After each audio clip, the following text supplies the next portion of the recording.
দুনিয়া তোমাকে দাওয়াত দিবে, দুনিয়া বলবে আখিরাত বাদ দে, দুনিয়ার মজা লো। নাউজুবিল্লাহ বলেন।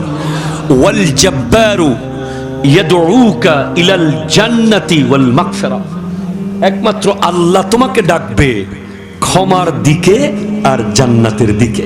সুবহানাল্লাহ। আর জোরে বলেন না সুবহানাল্লাহ। এখন পীর আপনাকে কি বলল? 5 ওয়াক্ত নামাজ পড়বি, ঠিক কিনা? আরো জোরে বলেন। এখন যার পীর নাই, যার পীর কথা কয় না, যার পীর নাই তার খবর নেওয়ার কেউ। যার পীর আছে, সত্যিকারের পীর, কিন্তু মুরিদের চেহারার দিকে তাকালেই মুরিদ বুঝবে যে পীর জেনে গেছে নামাজ চাচ্ছিলাম, ঠিক কিনা? বলেন না, বলেন না।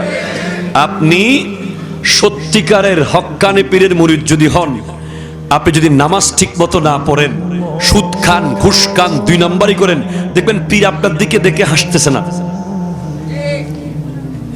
পীরের মুখ কালো, পীর আপনার উপর নারাজ, চোখে চোখে তাকাবে না আপনার। এরকম অহরহ প্রমাণ আমরা দেখেছি। উনি আপনাকে কিছু বলবে না, কিন্তু ওনার চেহারা দেখে আপনি বুঝবেন যে উনি আপনার বেনমাজিগিরি উনি জেনেছে, ঠিক কিনা? বলেন না।